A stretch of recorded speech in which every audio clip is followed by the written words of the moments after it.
जय हिंद मेरे प्यारे विद्यार्थी। कैसे हैं आप लोग? उम्मीद करते हैं अच्छे होंगे। मेरे प्यारे विद्यार्थी, आज हम देखने वाले हैं वास्तविक संख्या में जो बोर्ड में प्रश्न पूछे जाते हैं मल्टीपल चॉइस क्वेश्चन में, वैसा क्वेश्चन को आज हम बहुत ही इम्पोर्टेंट जो क्वेश्चन है जो बोर्ड में संभावित जो 2027 में आने वाला है उस पे हम बात करेंगे और चर्चा करेंगे और एक एक प्रश्न को हम सॉल्व करेंगे। ऐसे 50 प्रश्न आपको दिए जाएंगे प्रीवियस ईयर का और पैटर्न बता दिया जाएगा। ऐसा प्रश्न पूछा जाता है। मेरे प्यारे विद्यार्थी, बोर्ड पर लिखा गया है प्रश्न पहला, इसका हम हल देखते हैं और आप लोग ध्यान से समझिए और एक एक प्रश्न आसान तरीका से, ये जो विद्यार्थी नहीं समझ पा रहे हैं उनके लिए तो रामबाण साबित होगा। तो मेरे बुआ, आइए पहला प्रश्न है, यदि भाग एल्गोरिथम a बराबर बी क्यू प्लस आर में b बराबर 4, q बराबर 5 और r बराबर 1 हो तो a का मान क्या होगा या क्या है? इसमें 4 ऑप्शन है, चारों ऑप्शन में से कोई एक आंसर होगा और इसको हम हल करते हैं। हल करने से पहले आपको चैप्टर जो है पढ़ा दिया गया है, जितना भी एनसीईआरटी का प्रश्न है उस सारे सॉल्व करवा दिए गए हैं। अभी हम देखेंगे ऑब्जेक्टिव का मोस्ट वीवीआई एमसीक्यू। प्यारे विद्यार्थी, इस प्रश्न में जो भाग एल्गोरिथम है, भाग एल्गोरिथम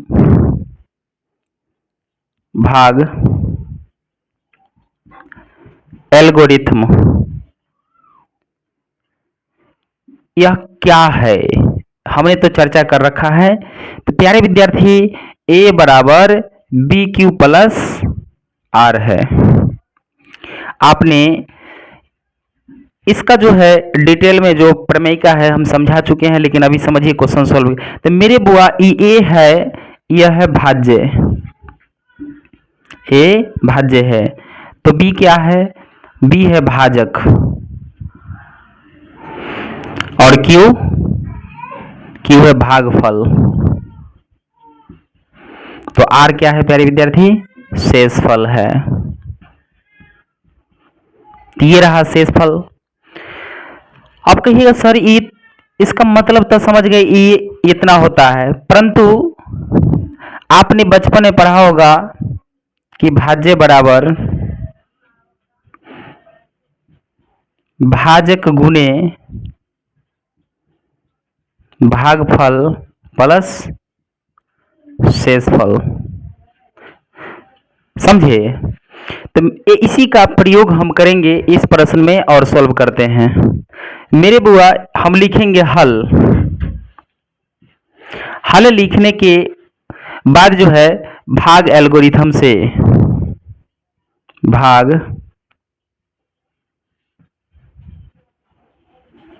एल्गोरिथम से a बराबर बी क्यू प्लस आर, यह है। अब इसमें दिया गया मान रखने पर, जो इसमें दिया गया मान है, क्या क्या दिया गया है आप देख लीजिए, यहां पर लिख लेते हैं। दिया है क्या? a बराबर निकालना है, हमको निकालना है क्या? a बराबर, b बराबर तो कुछ न कुछ दिया होगा, क्या दिया है? 4, q बराबर 5 और r बराबर 1 दिया है। अब इस मान को इसमें रख दीजिए, तो a बराबर b का मान कितना है? 4 गुने q का मान 5 और प्लस r बराबर 1 है। तो 4 पचे 20 और प्लस 1 कितना हुआ? 21। ये हमारा आंसर है। ऑप्शन में आप देख लीजिए कौन ऑप्शन सही है। ऑप्शन बी करेक्ट है। ये रहा मेरे प्यारे विद्यार्थी पहला प्रश्न। दूसरा प्रश्न है, कहता है यदि पी एक्स की पावर 4 माइनस 5x प्लस 6 को जी एक्स स्क्वायर माइनस 2 से भाग दिया जाता है तो भागफल का घात क्या होगा? प्यारे विद्यार्थी, हमने इसमें भाग देकर के इसे देखना है और जो भागफल आएगा उसका घात जो आएगा वही बताना है हमको। तो चलिए हम भाग कर लेते हैं। बहुत आसान क्वेश्चन है। एक्स स्क्वायर माइनस 2 से x के पावर 4 माइनस 5x प्लस 6 में भाग करना है। हमने भाग किए, यहाँ पर लगेगा, देखिए x की पावर 4 है तो कितना से गुना करेंगे जो x की पावर 4 आ जाएगा 2x स्क्वायर में, तो x स्क्वायर से x के पावर 4 माइनस गुने plus minus x square 2x square, इसको हमने घटाना है, ये कट गया, ऊपर से क्या उतरा plus 2x square minus 5x plus 6।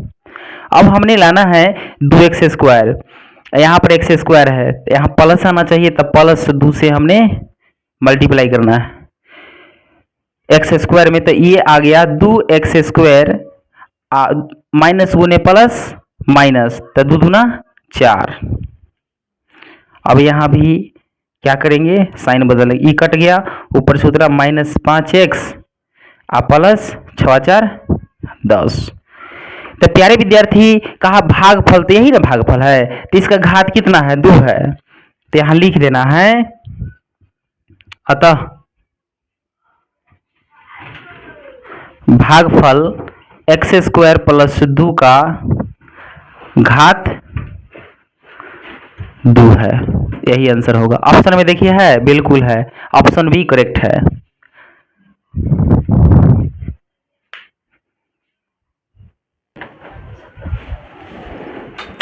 तो मेरे प्यारे विद्यार्थी, तीसरा प्रश्न है, कहता है कि निम्नलिखित में कौन सा भिन्न का दशमलव प्रसार शांत होगा।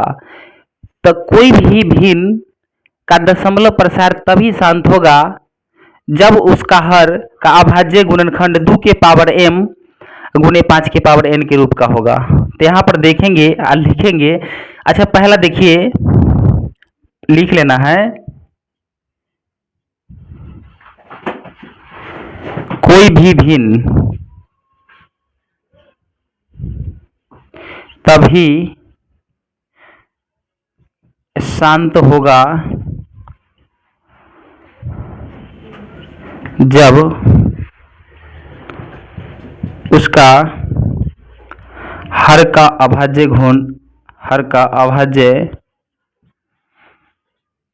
गुणनखंड 2 के पावर m गुने 5 के पावर n के रूप का होगा।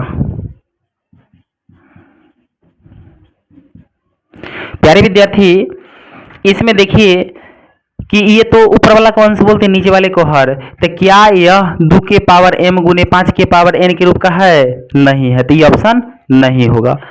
बी नंबर देखिए, 5 की पावर 1 गुने 7 के पावर 2 का है, तो ये भी नहीं होगा। वो तीसरा है 2 के पावर 2 और 3 की पावर 2, ये भी नहीं होगा। लेकिन यहाँ पर देखिए 15/2 के पावर 2 गुने 5 के पावर 3, मतलब 2 के पावर m गुने 5 के पावर n का रूप का है, इसलिए आप ऑप्शन डी करेक्ट है। कोई परेशानी?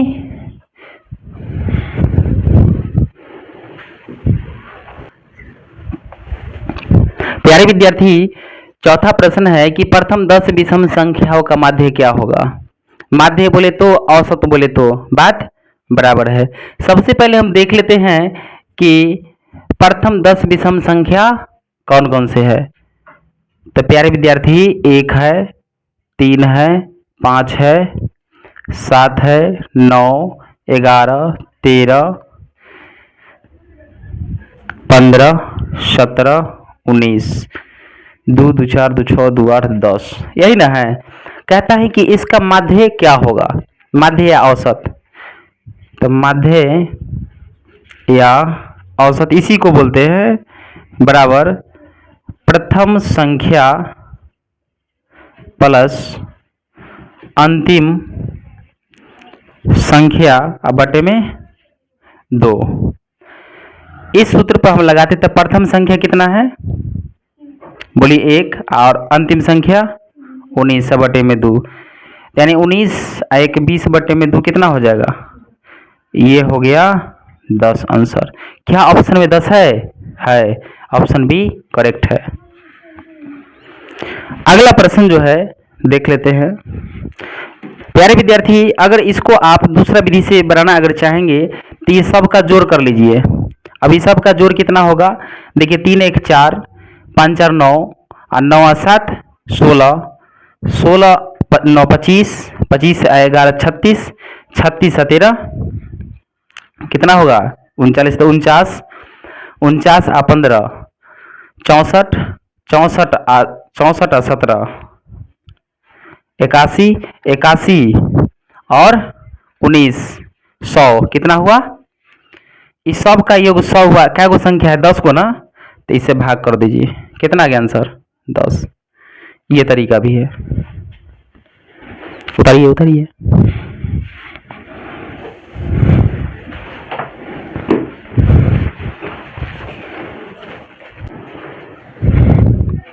मेरे बुआ 5वां प्रश्न है कि under root 64/81 plus 16 under root 16/9 क्या है। परिमेय संख्या है, अपरिमेय संख्या है, पूर्णांक या प्राकृतिक संख्या है, आपको बताना है। तो हमने इसको सॉल्व करना है। ये 64/81 ये सब जो है पूर्ण वर्ग संख्या है। आप देखिए 64 का जो है निकालिएगा रूट के बाहर, तो क्या हो जाएगा, ये हो जाएगा 8/9 प्लस इसको निकालिएगा तो 4/3 हो जाएगा। समझे। अरे वर्गमूल निकाले हैं तो कितना होगा, इतना हो गया। अब इसको आप हल कर लीजिए क्या, तो ये भिन्न का जोड़ बन गया। 9 और 3 का एलसीएम लिए 9 हुआ, तो ये 8 और प्लस 3 दिया 9, 4 दिया 12। जब सॉल्व किए तो कितना आया 20/9। आप बताइए कि यह 20/9 कौन संख्या है। परिमेय संख्या हो सकता है, बिल्कुल हो सकता है। अपरिमेय नहीं, पूर्णांक ये भी नहीं। सटीक आंसर देना है, प्राकृतिक नहीं। क्या हो सकता है, क्योंकि P/Q के रूप में लिखा हुआ है, जहां Q is not equal to 0 है। तो ये कौन संख्या है, बोलिए। ये हुआ परिमेय संख्या, आपका परिमेय संख्या आंसर हो गया। कोई परेशानी। छठा प्रश्न हम लोग देख लेते हैं। तो क्वेश्चन कहता है कि दो अपरिमेय संख्याओं 3 प्लस रूट अंडर 6 तथा 3 माइनस रूट अंडर 5 का गुणनफल क्या होगा। मेरे बुआ इसको हम गुणनफल मतलब गुना कर लेते हैं। 3 प्लस रूट अंडर 6 गुने 3 माइनस रूट अंडर 5 का हम लोग गुना कर लेते हैं। फिर पता चल जाएगा परिमेय संख्या या अपरिमेय है या पूर्णांक या प्राकृत है। ये 3 से ये दोनों में गुना हम करते हैं, तो क्या हो जाएगा 3 दिया 9, 3 दिया 9 माइनस 3 रूट अंडर 5। फिर ई प्लस 6 से ये दोनों में गुना करेंगे, प्लस गुने प्लस प्लस। जब इसको गुना किए तो 3 रूट 6 माइनस 6 5 30 ये आया। अब प्यारे विद्यार्थी यहाँ पर देखिए, इसको लिख सकते हैं कितना 30 को। तो क्या 30 को हमने अभाज्य गुणनखंड करना है, तो तुम क्या लिख सकते हो, नहीं निकलेगा इसमें से। 30 को हमने देखना है क्या यह जो है जुटने वाला है किसी के साथ। कहोगे सर ये रूट अंडर 5 ही रूट अंडर 6 है, नहीं जुटेगा, रूट अंडर 30 नहीं जुटेगा। तो इससे हमको क्या पता चलता है कि यह संख्या क्या है, ये टोटल संख्या क्या है, अपरिमेय संख्या क्या है, अपरिमेय संख्या। समझे। अपरिमेय किधर है, ऑप्शन नंबर बी करेक्ट है, छठा नंबर का सॉल्यूशन।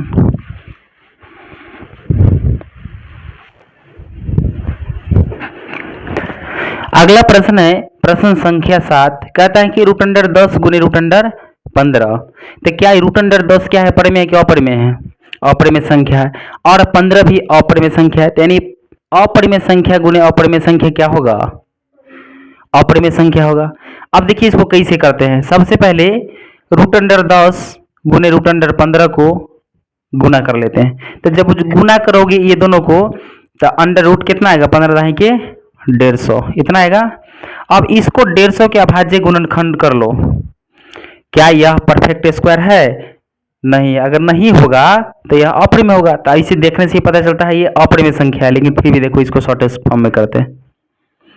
2 से लगाएंगे, 7 दूना 14, 2 5 10, 3 से लगाएंगे, 3 दूना 6, 3 5 15, 5 से लगाएंगे, 5 25। इसको हमने लिख लिए 5 रूट अंडर 3 दूना 6 ये। तो क्या यह संख्या परिमेय है? नहीं। तो कौन संख्या है? अपरिमेय संख्या। यह है अपरिमेय संख्या। ऑप्शन बी करेक्ट आपका।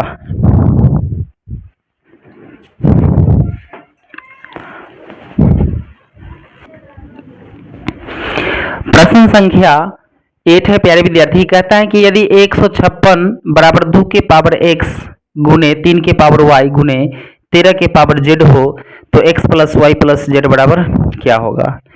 ऐसी प्रश्न आपके बोर्ड एग्जाम में पूछे जाते हैं, इसलिए इसको समझना बहुत जरूरी है।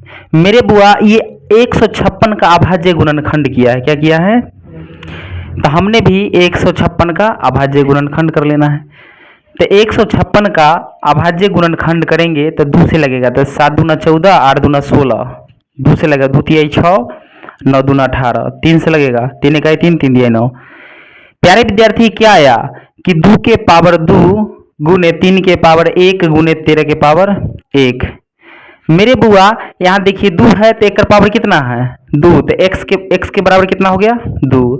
यहाँ 3 है तो यहाँ भी 3 है और इसका पावर कितना है? y बराबर 1। 13 के पावर z मतलब 1। तो लिखना है यहाँ x बराबर 2, y बराबर 1 और z बराबर 1 है। इसीलिए अकॉर्डिंग टू क्वेश्चन क्या होगा? x plus Y plus z बराबर, यही ना पूछा है, तो क्या हो जाएगा? x का मान कितना है? 2 प्लस 1 प्लस 1। बोलिए 2 और 2 4, आंसर सही हो जाएगा। देखिए तो ऑप्शन में 4 है, ऑप्शन नंबर ए आपका करेक्ट आंसर होगा। ऐसे ही प्रश्न अगर किसी भी प्रकार से कोई भी दे दे तो आपको अभाज्य गुणनखंड करना है और उसका घात के रूप में लिख लेना है। जैसे ही पावर के रूप में लिखेंगे तो आपको पता चल जाएगा कि यहाँ 2 के पावर x है तो यहाँ पर 2 के पावर 2 है, तो मतलब x का मान कितना है? 2 है। बन जाएगा। अगला प्रश्न देखते हैं। मेरे बुआ क्वेश्चन संख्या 9 है। क्वेश्चन नंबर 9 में कहता है कि 0.3 ऊपर रेकरिंग प्लस 0.4 के ऊपर रेकरिंग का जोड़ के सरल रूप क्या हो सकता है? अगर आपने देखना है कि यह संख्या को कैसे सोल्व करेंगे, सीख लेना है। कैसा भी रेकरिंग बनाए उसको रफा दफा कर देना है। प्रश्न कहता है कि 0.3 ऊपर रेकरिंग प्लस 0.4 ऊपर रेकरिंग है और ये दोनों के जोड़ का सरल रूप लिखना है, तो कैसे होगा?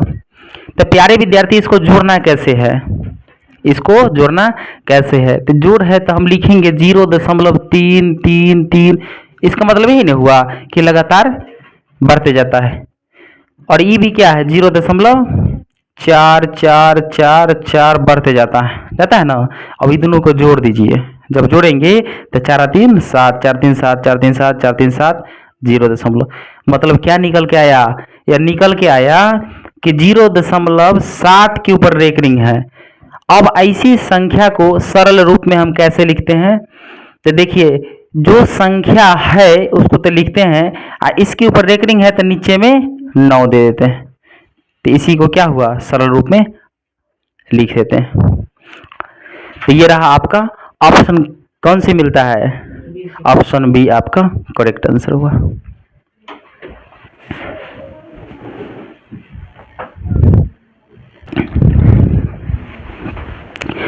तो मेरे बच्चे आप देखिए क्वेश्चन नंबर 10 कहता है कि यदि Q एक धनात्मक विषम पूर्णांक है तो निम्नलिखित में कौन धनात्मक विषम पूर्णांक है? अब इसमें से ऑप्शन 4 दिया हुआ है, इसमें से आपको बताना है कि धनात्मक विषम पूर्णांक कौन है।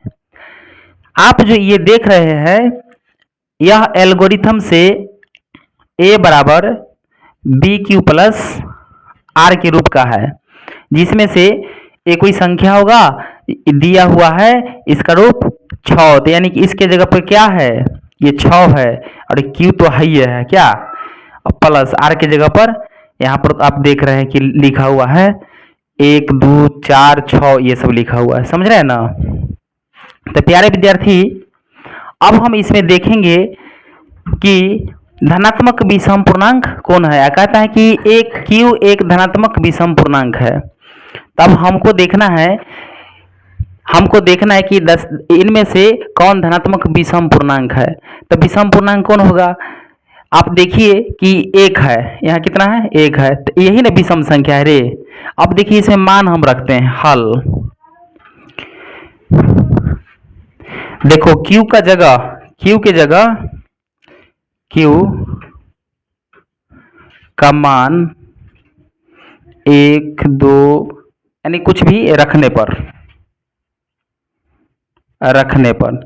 अब जैसे Q की जगह रखेंगे तब विषम संख्या आना चाहिए, तो विषम पूर्णांक हो जाएगा। तो जैसे ये 6Q + 1 है ना, तभी Q के जगह पर हम रखेंगे 6 × 1 + 1। तो यहाँ समझिएगा, तो ई गुना हो जाएगा, ई क्या हो जाएगा 6 × 1 6 + 1, तो क्या हो गया 7। ये कौन संख्या है, विषम है, क्या है यह विषम पूर्णांक है ना। तो ये ऑप्शन ए आंसर हमारा हो सकता है। अगर बी में हम वही रख के देखें तो 6 × 1 रखेंगे तो 1 + 2, तो क्या 6 + 2 कितना आया 8 आया। तो क्या ये सम संख्या है ना, तो ये विषम पूर्णांक है नहीं, ये सम पूर्णांक हुआ। तो ये तो गलत हो गया, ये गलत हो गया ना। इसमें भी देखेंगे तो 6 × 1 6 + 4 10 हो जाएगा, ये भी गलत हो जाएगा। इसमें 6 × 1 6 6 12, ये भी गलत हो जाएगा, क्योंकि सम पूर्णांक दे रहा है। एक ही ऐसा संख्या है जो क्या दिया है, विषम धनात्मक विषम पूर्णांक दिया 6Q + 1, समझे।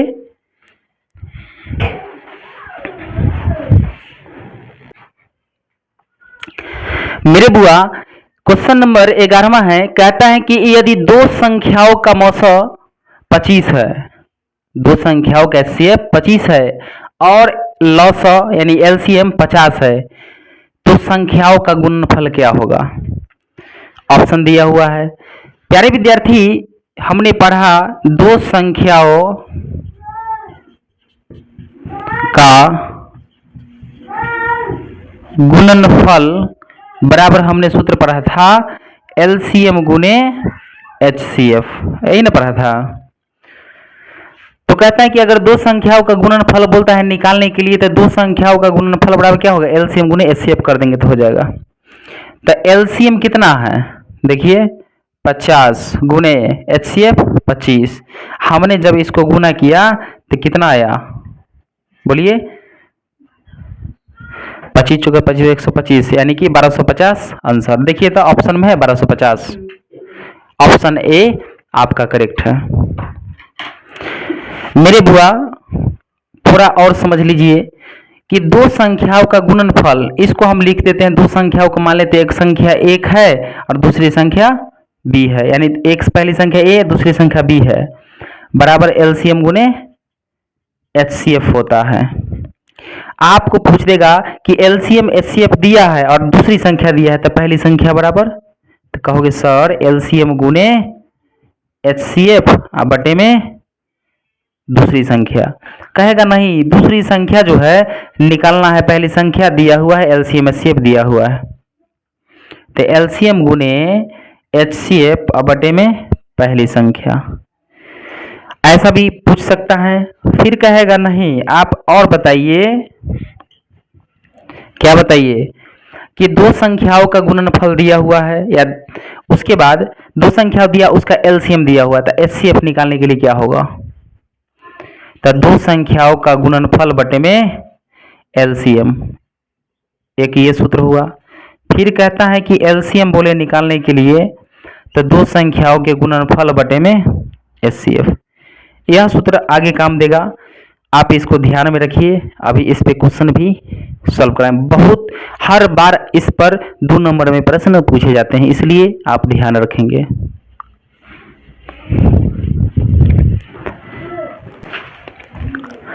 प्यारे विद्यार्थी प्रश्न संख्या 12 है। यदि दो संख्याओं का मौसा 15 और लौसा 105 है, यदि उनमें एक संख्या 5 है, तो दूसरी संख्या क्या होगी। मेरे प्यारे विद्यार्थी, ऐसे प्रश्न में 2 नंबर आते हैं और ऑब्जेक्टिव में भी देता है। तो माना कि पहली संख्या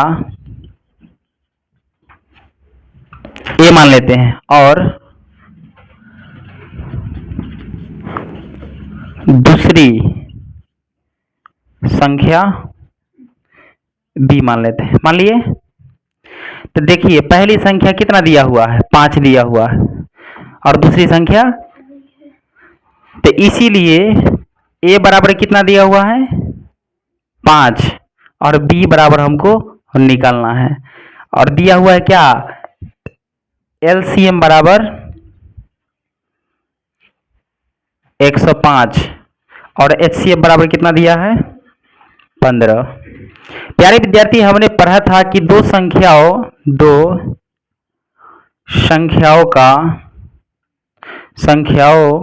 का गुणनफल बराबर एलसीएम गुने एचसीएफ होता है। हमें क्या निकालना है, तो ये दो संख्याओं का गुणनफल मतलब ए गुने बी, ए पहली संख्या, बी दूसरी संख्या, तो एलसीएम गुने एचसीएफ। तो हमें क्या निकालना है, दूसरी संख्या ना निकालना है, बी बराबर, तो बी बराबर एलसीएम गुने एचसीएफ बटे में ए। अब इसको निकाल दीजिए, इधर निकाल दीजिए। तो b बराबर मतलब दूसरी संख्या बराबर एलसीएम गुने एचसीएफ। तो एलसीएम कितना है, 105 गुने एचसीएफ 15। आज दूसरी संख्या निकालना है, पहली संख्या कितना है 5, ये कट जाएगा, 5 दिया है 15। आपने 105 में 3 से गुना करना है तो 315 आ जाएगा। क्या ऑप्शन में 315 है, तो लिखेंगे अतः दूसरी संख्या बराबर 315। ऑप्शन सी आपका करेक्ट है, समझिए, ऑप्शन सी आपका करेक्ट है। कोई दिक्कत, चलिए।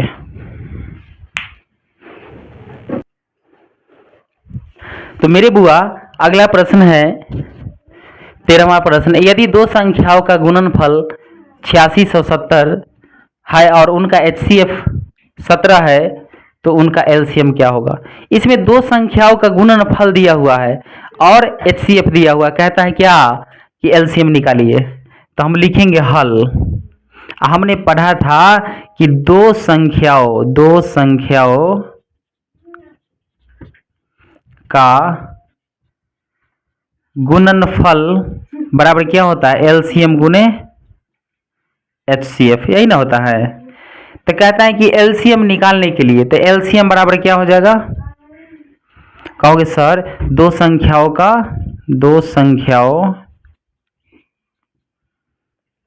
का गुणनफल अब बटे में एचसीएफ, यही ना सूत्र होगा।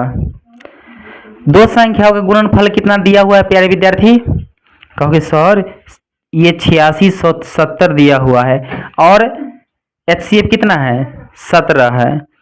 तो जैसे इसको भाग दोगे तो 17 पचे 85 और 17 इकाई 17 और 0, तो कितना आ गया 510 एलसीएम आ गया। क्या ऑप्शन में 510 है, तो ऑप्शन डी आपका करेक्ट हुआ।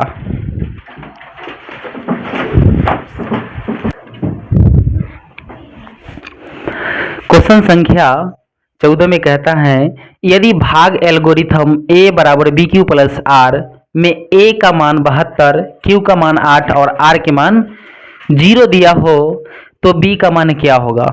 प्यारे विद्यार्थी, ये भाग एल्गोरिथम से a बराबर बी क्यू प्लस आर यह होता है। इसमें हमको दिया हुआ है a का मान कितना दिया हुआ है, इससे पहले हमने जान चुके हैं कि इसमें a बराबर बी क्यू प्लस आर में क्या उनका क्या है, ये है भाज्य, क्या है, और b जो है ये है भाजक, q क्या है भागफल और r शेषफल, ये तो हम जान चुके हैं। मेरे बुआ इसमें अब मान रखेंगे, ए का मान कितना है 72 बराबर बी का मान बताइए, नहीं ये निकालना है, बी का मान निकालें तो बी गुने क्यू का मान कितना है 8 प्लस शेषफल 0। अब इसको प्यारे विद्यार्थी 72 बराबर 8b हो जाएगा गुना करने के बाद, इसमें 0 जोड़ेंगे तो कोई फर्क नहीं पड़ेगा, तो हम लिख सकते हैं कि 8b बराबर 72, इधर ले आए हैं कोई फर्क नहीं पड़ा, इधर का इधर लिख सकते हैं, इसको उधर का उधर, तो b का मान जो हो जाएगा 72/8 हो जाएगा। कहोगे हाँ तो कितना 9 बार में, तो b बराबर कितना हुआ 9 आंसर हो जाएगा। तो आपके ऑप्शन में ए नंबर ऑप्शन में 9 है।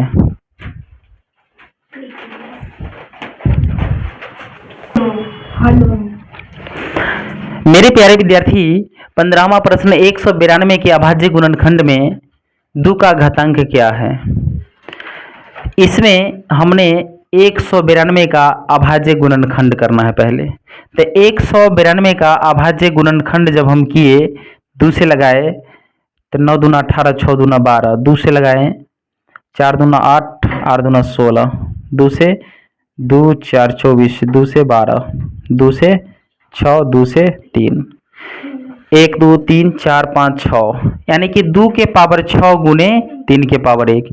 क्वेश्चन में क्या पूछा है कि 2 का घातांक कितना होगा, तो 2 का घात कितना है, तो इसलिए 6 आंसर हो गया हमारा। ऑप्शन में 6 है, ऑप्शन सी आपका सही रहा।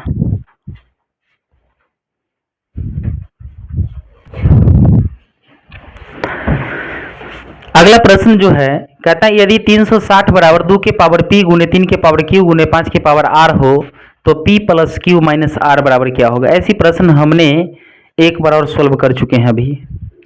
कहता है प्यारे विद्यार्थी सबसे पहले 360 का अभाज्य गुणनखंड हम करेंगे, तो 360 का अभाज्य गुणनखंड जब करेंगे तो उसके बाद करने के बाद हम लिखेंगे वहां पर, ये 3 से लगाए 15, 3 से 5, तो अभाज्य गुणनखंड करने पर 2 के पावर 1 2 3 4 3, 2 के पावर 3 गुने 3 के पावर 2 गुने 5 के पावर 1। यहाँ पर आप क्या समझ रहे हैं कि यहाँ पर आपको क्या पता चला, 360 के जब अभाज्य गुणनखंड किए ना तो ये p के जगह कितना है 3 है, तो p बराबर कितना है 3 है, q बराबर कितना है बोलो, q बराबर 2 है और r बराबर कितना है 1 है ना, इस सब का घात है। तब कहता है कि अकॉर्डिंग टू क्वेश्चन के अनुसार p plus q minus r बराबर क्या होगा, तो मेरे बुआ p का मान कितना है 3 प्लस q का मान रखेंगे और r का मान घटा देंगे, तो 3 2 5 माइनस 1 कितना होगा बोलिए, 5 में से 1 घट जाएगा, 4 आंसर होगा। क्या आपके ऑप्शन में 4 है, ऑप्शन नंबर सी आपका आंसर रहा।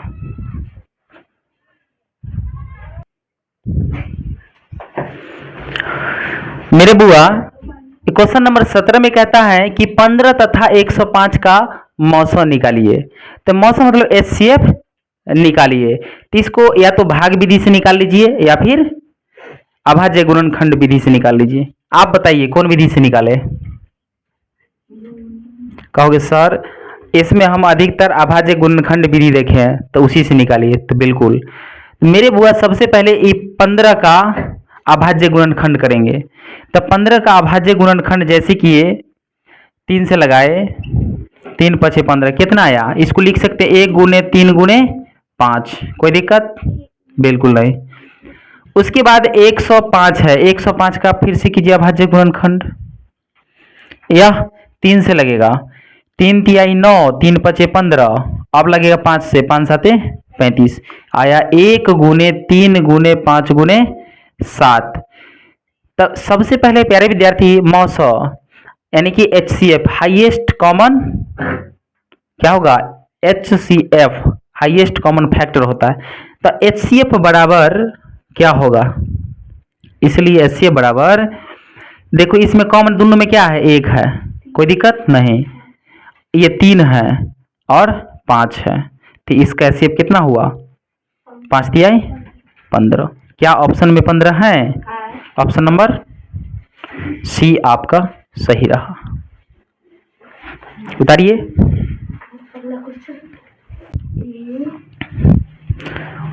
अगला प्रश्न है 18 नंबर क्वेश्चन कि दो संख्याओं का गुणनफल 15,625 है और उसका लॉसअ 25 है, तो उसका मौसक क्या होगा? यानी कि मौसक निकालना है। दो संख्याओं का गुणनफल दिया हुआ है, एलसीएम दिया हुआ है, निकालना क्या है? एचसीएफ। लिखेंगे हल। सूत्र होता है दो संख्याओं का गुणनफल बराबर एलसीएम गुने एचसीएफ होता है कि नहीं? तो इसको आप लिख सकते हैं ए गुने बी बराबर एलसीएम गुने एचसीएफ। अगर आप ये भी लिखते हैं, इतना नहीं लिखे तो चलेगा। निकलना क्या है? एचसीएफ। तो एचसीएफ बराबर क्या होगा? दो संख्याओं का गुणनफल बटे में एलसीएम। बताइए दो संख्याओं का गुणनफल कितना है? 15,625 अब बटे में एलसीएम कितना है? 25। सुनिए, बड़ा जोर से बोले हैं, समझिए। आप 25 से आप काट सकते हैं, तो ये हो जाएगा, यहाँ काटिएगा तो 25 चौका 100, 25 छौका 150, बच गया 6 2, 25 दूना 50, अब 25 बचे 125। तो प्यारे विद्यार्थी जो एचसीएफ होगा कितना होगा? 625। क्या ऑप्शन में है? ऑप्शन नंबर डी आपका सही उत्तर है।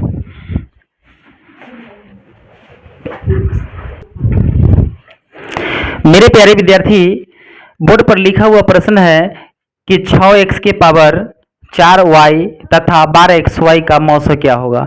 ऐसी प्रश्न में विद्यार्थी बोर्ड परीक्षा में लगभग विद्यार्थी गलती करके चले जाता है, क्योंकि उसको प्रैक्टिस रहता नहीं है, और मैथ प्रैक्टिस का है ये है चीज।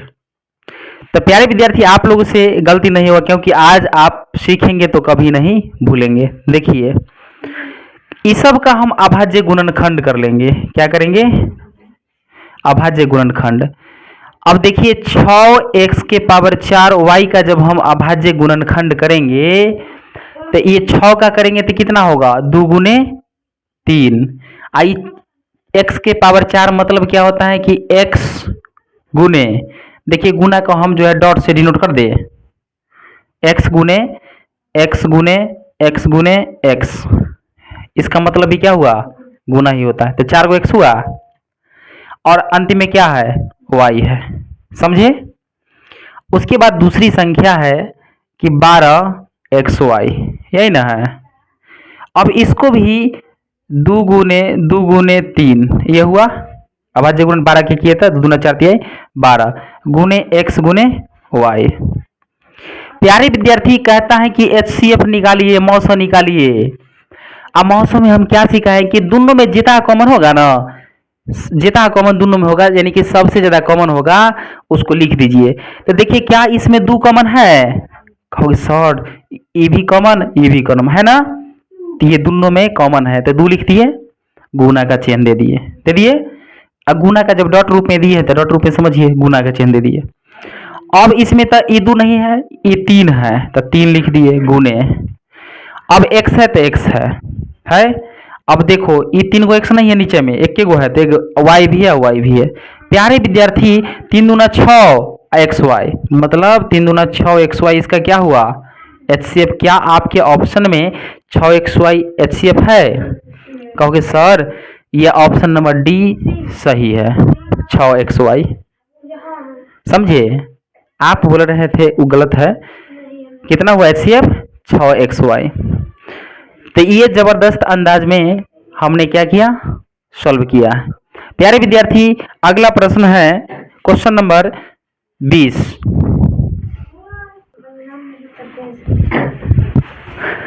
प्रश्न में है कि 2,10 और 20 के लॉस और मौसक का अनुपात बताना है। तो इसमें हम क्या करेंगे? लॉसा भी निकालेंगे और मौसा, मतलब एलसीएम और एचसीएफ निकालेंगे और उसका अनुपात कर देंगे तो आपका आंसर आ जाएगा। तो मेरे बच्चे पहला संख्या क्या है, 2 है, तो इसका भाज्य गुणनखंड 1, 2 होगा। दूसरी संख्या 10 है, तो 10 का 1 गुने 2 गुने 5 अभाज्य गुणनखंड होगा। तीसरी संख्या 20 है, तो 2 गुने 2 गुने 2 दूना 4 और 4 पचे 20, यही ना होगा, एक छोड़ दिए। 1 गुने 2 गुने 2 गुने 5। आपका सर ये कैसे, तो मेरे प्यारे विद्यार्थी हमको ऐसे ही याद है, आप समझिए 20 का जब किया है ना तो 2 से लगाए हैं तो 10 आएगा, 2 से लगाए 5 आएगा, 5 से लगाए 1 आएगा, ठीक है। यही अभाज्य गुणनखंड है। हमें सबसे पहले एचसीएफ निकाल लेना। एचसीएफ में जो तीनों में कॉमन होगा वही आपका एचसीएफ होगा। तो क्या एक है। देखिए ऊपर वाला में पहला में 2 है 2 है 2 है, तीनों में 2 है, तो ये भी। अब कोई मिलता है, कहिए तो मिलता है, नहीं मिलता है, इसलिए यह क्या हो गया बताइए, एचसीएफ हमारा हो गया कितना, 2। अब हमें देखना है, क्या बोलिए, एलसीएम। कहोगे सर एलसीएम में क्या होता है, जो मिलता है उसको एक बार लिखना ही लिखना है। तो तीनों में क्या है, 1 है, तो 1 गुने 2 है तीनों में, तो 2 लिख दिए। और प्यारे विद्यार्थी यहाँ पर बात देखिए कि दोनों में है ना कॉमन 5 है, तो 1 के बार लिखेंगे, लिख दिए। अब बच गया कौन, 1 2, ते भी। अब गुना कर दीजिए कि 2 पचे 10 और 10 दूना 20। क्वेश्चन पूछा क्या है, आप तनका समझिए। कहता है कि अकॉर्डिंग टू क्वेश्चन, प्रश्न के अनुसार कि लौसा और मौसा का अनुपात बताइए। मतलब एलसीएम, समझिएगा, एलसीएम बटे में एचसीएफ बताना है। अब एलसीएम बटे में एचसीएफ का मतलब क्या हुआ, इसको आप लिख सकते हो ऐसे भी, एलसीएम अनुपात एचसीएफ, समझे, ऐसे लिख सकते हो। तो अब प्यारे विद्यार्थी एलसीएम हमारा कितना है, 20 आया, कितना आया 20। अब बटे में एचसीएफ कितना है, 2 है। क्या यह कटेगा, 1 मरतबे 10 मरतबे। तो आपका आंसर क्या होगा जानते हैं, आपका आंसर होगा 10:1। क्या आपके ऑप्शन में है, कहोगे सर 10:1 ऑप्शन नंबर बी में है। इसको जल्दी जल्दी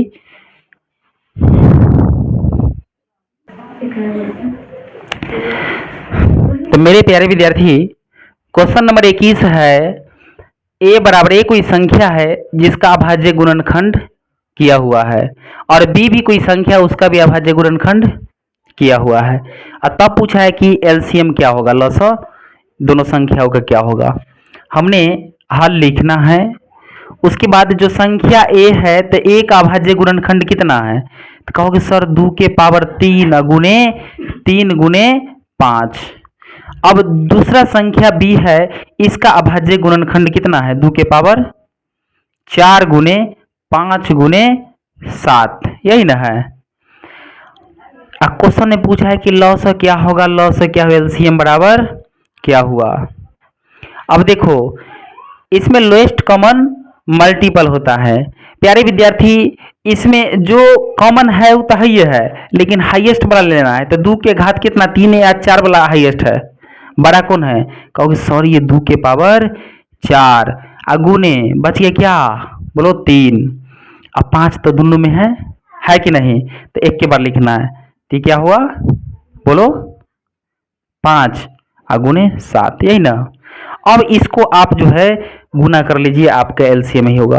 कहता है 2 के पावर 4 क्या होता है, तो 2 को हमने कितने बार गुना करना है, कहोगे सर 4 बार। 2 दूना 4 दूना 8 दूना 16, तो ये हुआ 16 गुने 3 गुने 5 गुने 7।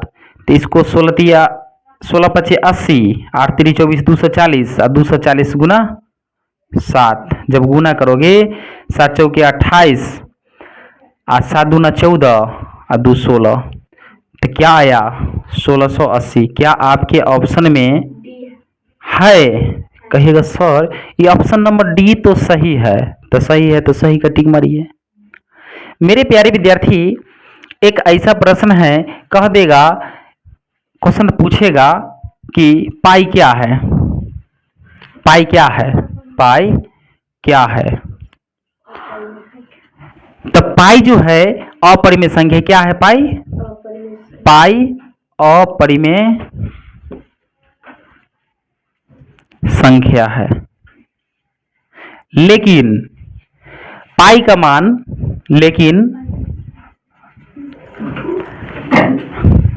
पाई का मान, पाई का मान कितना होता है? 22/7 परिमेय संख्या है, परिमेय संख्या है।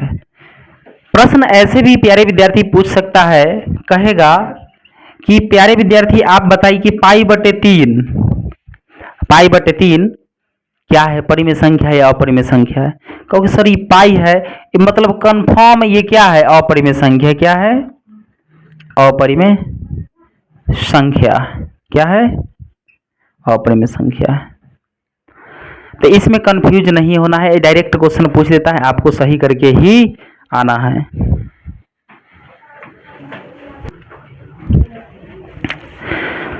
मेरे बुआ 22वां प्रश्न है कि 144 के अभाज्य गुणनखंड में 2 का घातांक क्या होगा? तो इसको 144 को हमने क्या करना है? अभाज्य गुणनखंड करना है। तो 144 को हम इधर रफ करते हैं, 2 से 7 2 72, 2 से 36, 2 से 18, 2 से 9, 3 से 3, कितना आया? क्या 2 के पावर 1 2 3 4, कितना आया? 2 के पावर 4 गुने 3 के पावर 2, यही ना आया? तब क्वेश्चन में पूछा क्या है कि 2 का घातांक क्या होगा? 2 का घातांक क्या होगा? बोलिए। तो इसका 2 का घातांक होगा 4। क्या आपके ऑप्शन में 4 है? यानी कि पावर पूछा हुआ, 2 का पावर कितना होगा? 4 होगा। कितना होगा? 4। तो ऑप्शन सी आपका करेक्ट आंसर है। उतारिए। मेरे प्यारे विद्यार्थी कुछ ऐसे भी संख्या, क्वेश्चन नंबर 22 देख लीजिए, 23 देख लीजिए। आपको एक क्वेश्चन है, 2 के पावर 0 गुने 6 के पावर 0 का मान क्या होगा? यह क्वेश्चन है। मेरे बुआ इस प्रश्न को हल करने से पहले लॉज ऑफ एक्सपोनेंट में थोड़ा देख लीजिए, है ना, फिर आप खुद ही प्रश्न का सॉल्यूशन निकालेंगे। कहता है कि a के पावर 0 बराबर वो 1 होता है। कितना होता है? 1। मतलब a कोई संख्या है जिसका पावर 0 है, a कोई संख्या जिसका पावर 0 है, तो क्या हो सकता है? उसका मान 1। जैसे मान लिया ये 96, 96 के पावर 0, इसका मान क्या होगा? 1 होगा। कोई भी संख्या ले लीजिए, कितना भी बड़ा ले लीजिए, अगर 0 पावर है तो संख्या 1। क्वेश्चन ऐसा भी कहे 1 के पावर 0 गुने 120 के पावर 0, तब इसका मतलब क्या हुआ? 1 का पावर 0 है, इसका 1 हुआ, गुना का चिन्ह 120 का पावर 0 है तो इसका 1 हुआ। आंसर कितना हुआ? 1। ये समझ में आया? कह देगा नहीं, कुछ और प्रश्न पूछा जाए, कहेगा कि 123 के पावर 0 प्लस 420 के पावर 0। कहोगे सर किसी भी संख्या का पावर अगर शून्य हो तो क्या होगा? उसका मान 1 होगा। तो 123 के पावर 0 है, इसका मान 1 होगा, प्लस का चिन्ह प्लस, 420 का 1 होगा, तो इसका आंसर कितना हुआ? 2। कहेगा नहीं, कुछ और क्वेश्चन पूछा जाए, 960 के पावर 0 माइनस 444 के पावर 0, इसका जब हम सॉल्यूशन किए तो कोई भी संख्या का पावर 0 होगा, क्या होगा? 1 होगा, उसका मान 401 कितना आ गया? 0 आंसर आ गया। कोई दिक्कत? अब ये आप सीख चुके हैं और यही इसका सूत्र है। अब आप ये सीख चुके हैं तो इसका आंसर क्या आप बता सकते हैं क्या होगा? कहोगे सर 2 का पावर मतलब 1 गुने 6 का पावर 0 मतलब 1। अब ये दोनों के गुना कीजिए, 1 गुने 1, 1 आंसर हो जाएगा। अब कोई परेशानी होगी? बोलिए। नहीं होगी। उतार लीजिए।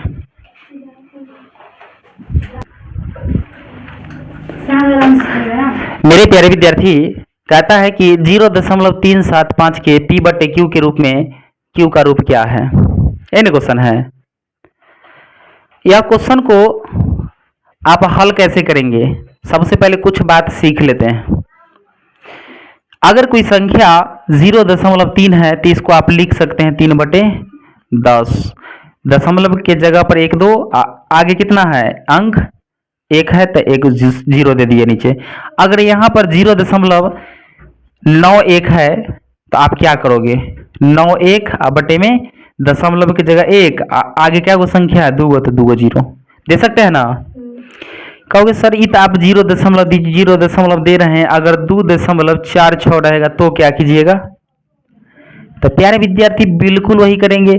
तो 246 बटे में दशमलव के जगह पर नीचे में क्या देंगे, और दशमलव के बाद क्या गो अंक है 2 गो, तो यही होगा। समझ में आ रहा है ना। तो कुछ ये बात तो समझ लीजिए और उसके बाद यह प्रश्न पर आइए और इसका हर का अभाज्य गुणनखंड भी करेंगे। किस रूप में है आप देख रहे हैं ना, गुणनखंड के रूप में है कि नहीं, और ये भी बताएंगे शांत है कि अशांत है।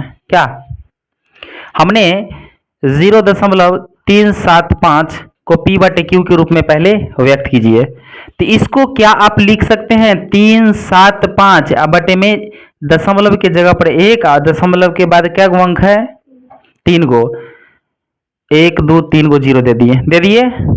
अब कहता है कि P/Q के रूप में तो ये लिखा गया, इसलिए लिखा गया P/Q के रूप में। कहता है Q का रूप किस रूप में है, तो ये Q का मान है, तो Q को तुम 1000 ना है, तो 1000 को अभाज्य गुणनखंड कीजिए।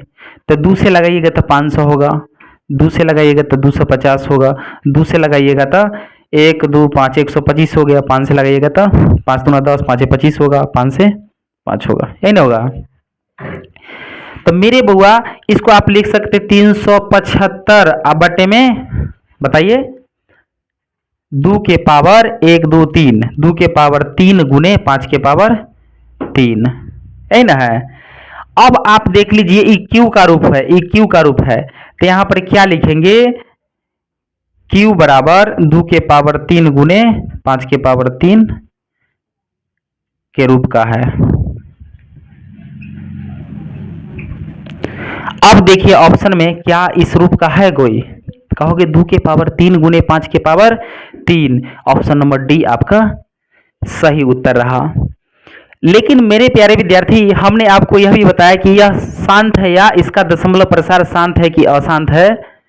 तो आप इसको देख सकते हैं 2 के पावर 3 यानी कि 2 के पावर m गुने 5 के पावर n के रूप का है, तो इसका दशमलव प्रसार कैसा होगा, शांत होगा। समझे।